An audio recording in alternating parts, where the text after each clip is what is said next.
कहानी की शुरुआत में हमें जॉन को दिखाया जाता है, जो कि एक आर्किटेक्ट है। वो अपनी पत्नी सैरा के साथ बहुत खुश है। इनकी जिंदगी में सब कुछ अच्छा चल रहा है। जॉन जिस कंपनी में काम करता है वहाँ पर उसकी एक कोलीग भी है, जो पहले उसकी गर्लफ्रेंड थी, पर अब जॉन अपनी पत्नी सैरा के साथ बहुत खुश है, जो इस वक्त प्रेग्नेंट भी है। और एक दिन सैरा जब घर पर पियानो बजा रही होती है, तभी उसके पेट में बहुत दर्द होता है।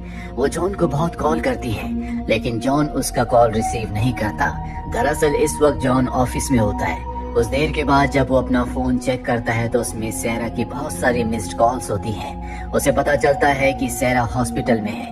वो सैरा से हॉस्पिटल मिलने जाता है, जहाँ पर उसे पता चलता है कि उसका मिसकैरेज हो गया, जिस बात से सैरा और जॉन बहुत दुखी हो जाते हैं। इन दोनों ने इस घर में अपने होने वाले बच्चे के लिए बहुत सारे सपने देखे थे, इसीलिए अब सैरा का इस घर में दिल नहीं लगता। वो जॉन से कहती है कि हमें एक दूसरा घर लेना चाहिए। जॉन उसकी बात मान जाता है। दरअसल वो सैरा की मनोस्थिति अच्छे से जानता है, इसीलिए घर ढूंढना शुरू कर देते हैं। बहुत सारे घर देखने के बाद भी इन्हें कोई घर पसंद नहीं आता। इनकी जो रियल एस्टेट एजेंट होती है वो कहती है कि मेरा एक दोस्त है, मैं तुम्हें उससे मिलवाना चाहती हूँ, शायद उसके पास कोई सॉल्यूशन हो। और अब वो एजेंट इन दोनों को अपने दोस्त के घर ले जाती है, जो शहर से थोड़ा सा बाहर होता है। ये घर बहुत ही आलीशान है, जहाँ पर इस घर का ओनर, जिसका नाम एमिड है, वो सैरा और जॉन का वेलकम करता है। इन दोनों को ये एमिड का नेचर बहुत पसंद आता है। वो अपना पूरा घर इन्हें दिखाता और बताता है कि पिछले 10 सालों से मैं इस घर को रेनोवेट कर रहा हूँ, लेकिन इस घर से मुझे कभी खुशियाँ नहीं मिली। एक बार मुझे इस घर से खुशियाँ मिली थी जब मेरी पत्नी मेरे साथ थी। इस वक्त उसकी पत्नी उसके साथ नहीं होती। उसकी पत्नी कहाँ गई, उसका क्या हुआ, इस बारे में एमिड इन दोनों को कुछ नहीं बताता।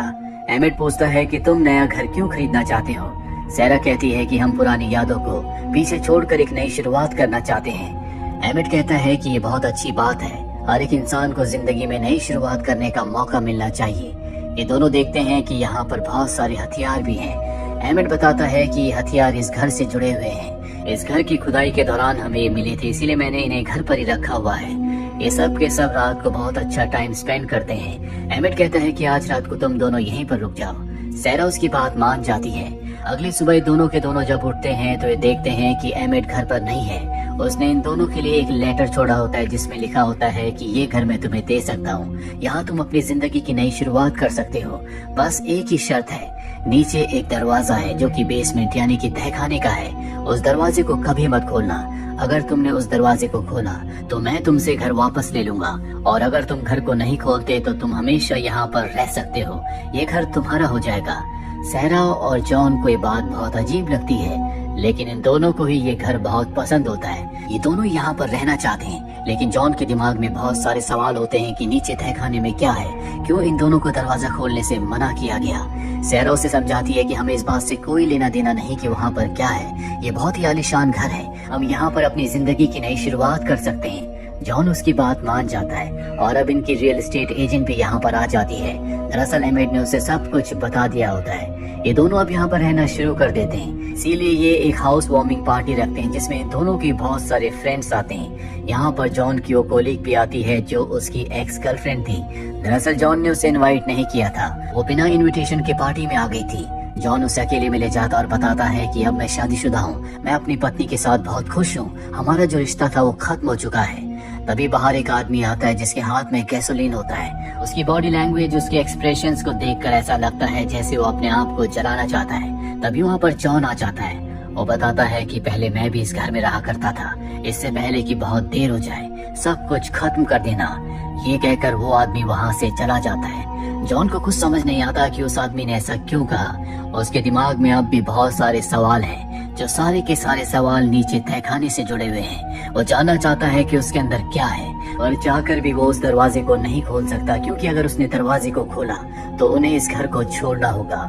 वहीं अगले दिन सैरा को दिखाया जाता है, जो अपनी नेबर के घर जाती है। उसकी नेबर उसका वेलकम करती है, और जब सैरा अपने घर जा रही होती है तो वो उसे कहती है कि मैं उम्मीद करती हूँ कि तुम इस घर में टिक पाओगी। इसका मतलब ये है कि इनसे पहले भी कुछ लोग यहाँ पर रहने के लिए आ चुके हैं। और सबसे बड़ा सवाल ये होता है कि इतना आलीशान, इतना महंगा घर कोई किसी को फ्री ऑफ कॉस्ट कैसे दे सकता है। वहीं जॉन जब ऑफिस पहुंचता है तो उसकी जो एक्स गर्लफ्रेंड होती है, जो उसकी कोलीग भी है, वो उस पर आरोप लगाती है कि जॉन ने मेरे ऊपर सेक्सुअल हरासमेंट किया है। जॉन को ऑफिस से निकाल दिया जाता और कहा जाता है कि जब तक हम इसकी इन्वेस्टिगेशन पूरी ना कर लें तब तक तुम ऑफिस नहीं आ सकते। जॉन ये बात अपनी पत्नी सैरा को नहीं बताता। वो अक्सर घर पर ही रहता है और सैरा को शक ना हो इसीलिए कभी कभी वो बाहर चला जाता है। अब एक दिन जब वो बाहर होता है, फोन पर बात कर रहा होता है, तभी उसका ध्यान तहखाने के दरवाजे पर जाता है। वो तय करता है कि आज वो इस दरवाजे को खोलकर नीचे देखेगा कि वहाँ पर क्या है। वो उसे खोलने की कोशिश करता है। इस कोशिश में उसके हाथ पर चोट भी लग जाती है, जिसके बाद वो दरवाजे को नहीं खोलता। रात को जब वो सैरा के साथ डिनर कर रहा होता है तो वो कहता है क्यों ना हम उस दरवाजे को खोलें। वैसे भी अगर हमने दरवाजा खोल दिया तो एमेट को कैसे पता चलेगा कि हमने दरवाजा खोला था। सैरा इस बात पर नाराज हो जाती है। वो कहती है कि तुम्हें इस बात को भूलना होगा कि तहखाने में क्या है, हमें इस बात से कोई लेना देना नहीं है। पर जॉन अब जानना चाहता है कि तहखाने में ऐसा कौन सा राज है जिस वजह से इस घर के पुराने ओनर एमेट ने दोनों को वहाँ पर जाने से, दरवाजा खोलने से मना किया है। अगले दिन वो इस घर का मैप लेकर आता है जहाँ पर उसे पता चलता है कि इस घर का ओनर एमेट नहीं बल्कि पॉल नाम का एक आदमी था। पॉल वही आदमी है जो इनके घर के बाहर पार्टी वाले दिन गैसोलीन लेकर आया था, जिसने जॉन से कहा था कि इससे पहले कि बहुत देर हो जाए सब कुछ खत्म कर देना। और अब नक्शा देखने के बाद जॉन को पता चलता है कि घर के अंदर से ही तहखाने तक जाने का एक दूसरा रास्ता भी है। और जब सैरा घर पर नहीं होती वो उस दूसरे रास्ते को ढूंढने की कोशिश करता है। जल्दी उससे रास्ता मिल जाता है। वो नीचे पहुंच जाता है, लेकिन अब भी उसके सामने एक गेट है, जिस गेट को खोलने के बाद ही वो नीचे तहखाने में जा सकता है। पर इससे पहले कि वो जाता उसे गाड़ी की आवाज आती है। वो समझ जाता है कि सैरा आ चुकी है, इसीलिए वो वहाँ से बाहर आ जाता है। इसके बाद वो अपनी कोलीग, अपनी एक्स गर्लफ्रेंड से मिलने के लिए जाता है। वो एक पार्किंग लॉट में उससे मिलता है, जहाँ पर वो कहता है कि तुम ये सब क्यों कर रही हो।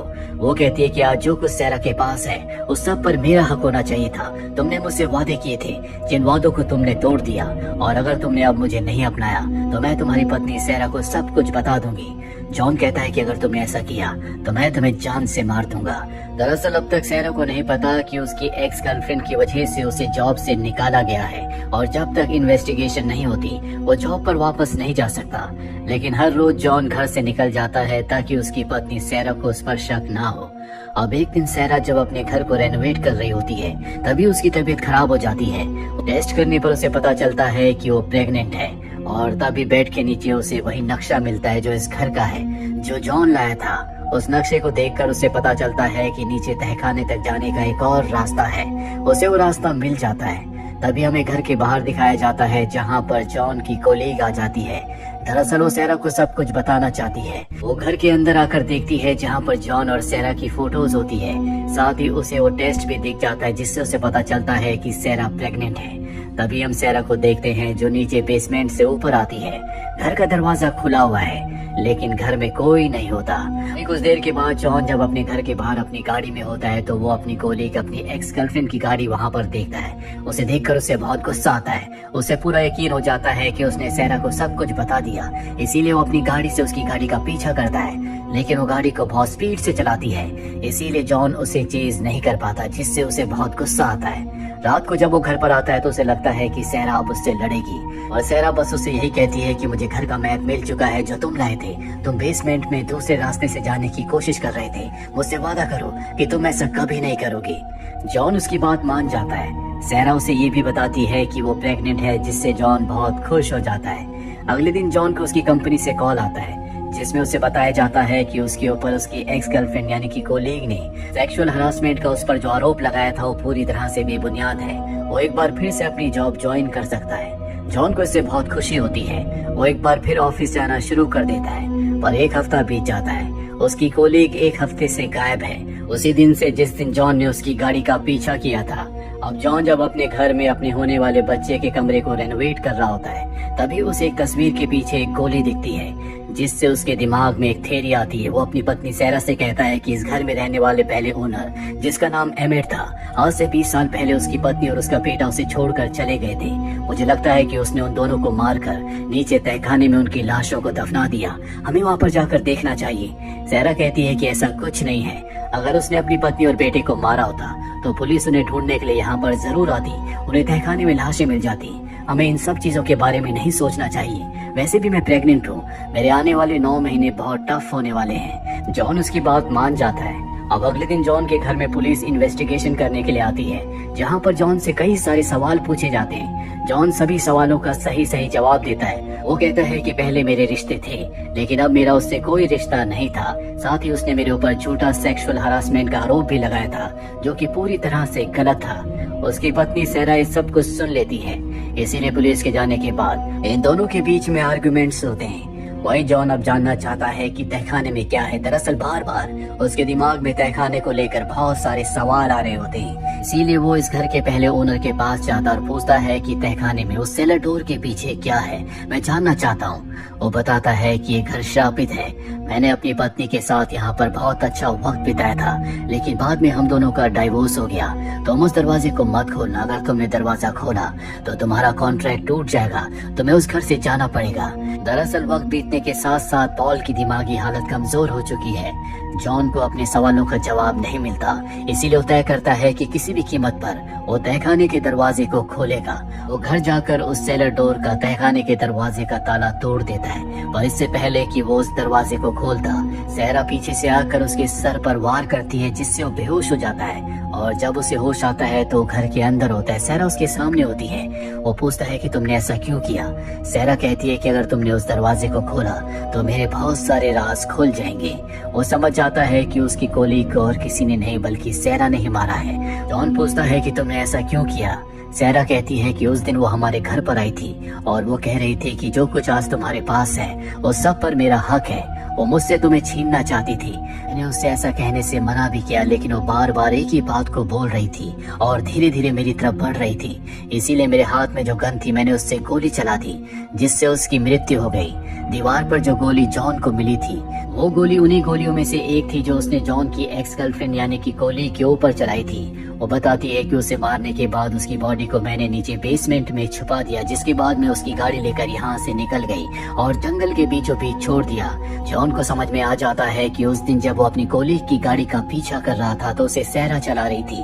जॉन कहता है कि मैं पुलिस को सब कुछ बता दूंगा। वो कहती है कि ऐसा मत करना, अगर तुमने ऐसा किया तो पुलिस तुम्हें पकड़ लेगी, क्योंकि मैं सरकारी गवाह बन जाऊंगी। मैं कहूंगी कि तुमने अपनी कोलीग को मारा है क्योंकि वो तुम्हें ब्लैकमेल कर रही थी। वो तुम्हें अपनी जिंदगी में शामिल करना चाहती थी और तुम अपने परिवार को नहीं खोना चाहते थे। इसीलिए तुमने उसे मारकर उसकी बॉडी को नीचे बेसमेंट में छुपा दिया। पुलिस मेरी हर एक बात को मानेगी क्योंकि हर एक बात तुम्हारे खिलाफ जाती है। जॉन को समझ में आ जाता है कि पुलिस कभी उसकी बातों का विश्वास नहीं करेगी। सहरा उसे प्यार से समझाती है कि हमारा बच्चा इस दुनिया में आने वाला है, हम उसके साथ एक नई जिंदगी की शुरुआत कर सकते हैं। मैं नहीं चाहती कि उसके होने के बाद उसे पता चले कि उसका पिता जेल में है। जॉन को उसकी बात माननी पड़ती है। वैसे भी उसके पास इसके अलावा और कोई दूसरा रास्ता नहीं होता। कुछ और महीने बीत जाते हैं और अब सहरा और जॉन अपने घर में एक पार्टी रखते हैं जो इनके होने वाले बच्चे के लिए होती है। यहाँ पर बहुत सारे लोग आते हैं और तभी उनकी नेबर बताती है कि कोई पियानो के ऊपर तुम दोनों के लिए कोई गिफ्ट रख कर गया है। और जब ये उस एनवेलप को खोलते हैं तो उसके अंदर सेलर डोर की यानी कि तहखाने के दरवाजे की चाबी होती है, जो कि इनसे पहले यहाँ पर रह रहे इस घर के ओनर एमेड ने इनके लिए भेजी थी। साथ एक लेटर भी होता है जिसमें लिखा होता है कि तुम अब उस दरवाजे को खोल सकते हो, लेकिन वहाँ पर जो राज हैं, जो वहाँ पर सीक्रेट्स हैं, तुम उन्हें एक्सेप्ट करने के लिए और बर्दाश्त करने के लिए तैयार रहना। ये चाबी को वहीं पर छोड़कर अपने घर में आए हुए लोगों के साथ फोटो खिंचवाने के लिए चले जाते हैं।